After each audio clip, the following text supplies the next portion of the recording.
Tatlong bus terminal ang nasita ng Department of Transportation o DOTR dahil sa mga paglabag. Isa rito ang pag-ooperate kahit 3 buwan nang mula nang ipinasara.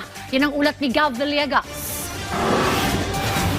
Isa sa masusing inalam ng kalihim ng Department of Transportation na si Giovanni Lopez ang isang iligal na terminal na ipinasara ni dating Transportation Secretary Vince Dizon noong Hulyo. Nadatna ng kalihim ang 3 bus na nakaparada sa ipinasarang terminal na dapat sanay hindi na ito ginagamit pa.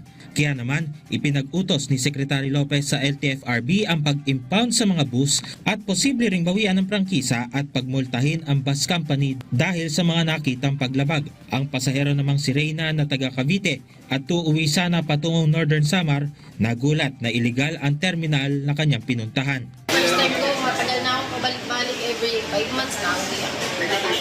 Ang sumunod na terminal naman, sinita dahil sa walang all-gender na palikuran. Habang ang isa pang terminal, napunang walang nakapaskil na fare matrix.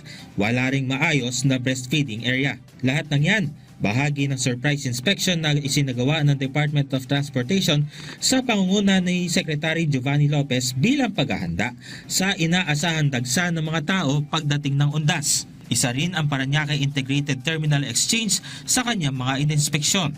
Layon ng kanyang inspeksyon na tiyakin ang maginhawang pagbiyahe ng mga pasahero.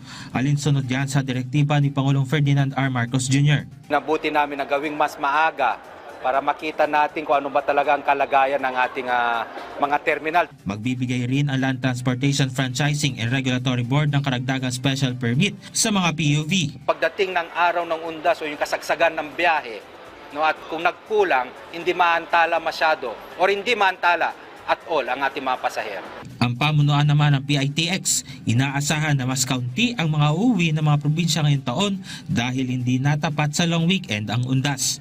Pero inaasahan na sa susunod na linggo pa magsisimula ang dagsa ng mga pasaherong uuwi ng probinsya para sa undas. May pakiusap naman na hiningi ang PITX sa mga pasahero. Number 1, mag-travel light tayo. No? Travel light for 2 purposes. 1, siyempre napakahirap, daming tao. Ang daming tao, tapos ang dami mong dala, ikaw rin mismo yung mahihirapan, di ba? So para for your own convenience, mag-travel light ka. 2, mag-travel light ka para mabigyan mo naman ng pagkakataon yung iba mong kapwa pasahero. Gav Villegas para sa Pambansang TV sa Bagong Pilipinas.